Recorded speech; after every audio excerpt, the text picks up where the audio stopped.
building condemned on it.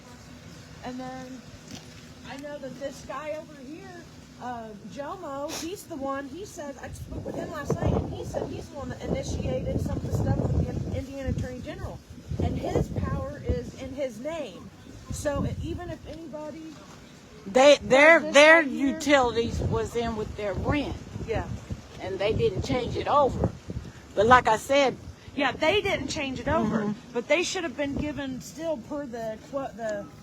And that's in one of your other videos, per the one with what David Ikes was quoting, the 10 to 14 day notice of disconnection if you're one of their clients.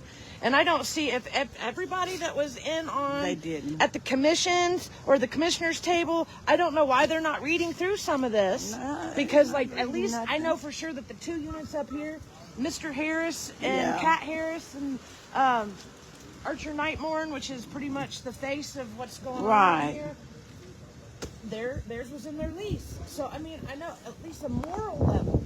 You know, I think an ethic or ethical, there you go. Ethics. They could have came up here and they could have been like, "Hey, here's our documentation. We need to disconnect you. Figure something out." I haven't seen it yet. 24 hours. They had no notice. They had no notice. So I wanna mention too that I have already turned in to the city attorney yesterday when I figured out that nobody had gotten notices, and I put in my APRA request because they keep telling us that we have to put in requests for certain information. So I put in, I want copies of all the documentation that they have sent these people to let them actually know what's been going on so that I can read through it and break it down in layman's terms to them, because I'm also suffered a squatters' rights case with Kenneth Hodson from the ACS School Board.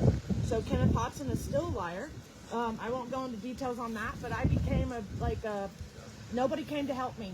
So I had to figure out for my own and come up and learn real estate law, Indiana code, even with politicians, and each rules for each one of the positions are different. The school board is one of them. So anyway, another story for another day. But that's how I learned about real estate law and why I know that I don't see how they can get away with saying that they have notified these people. They may have notified Gary Plitka, they may have notified PR Bingham, but as far as like the two units with Archer in them, it's insufficient service of process if they're not being notified of court cases. And so that means that the judges don't have personal jurisdiction over them when they make a decision on these cases.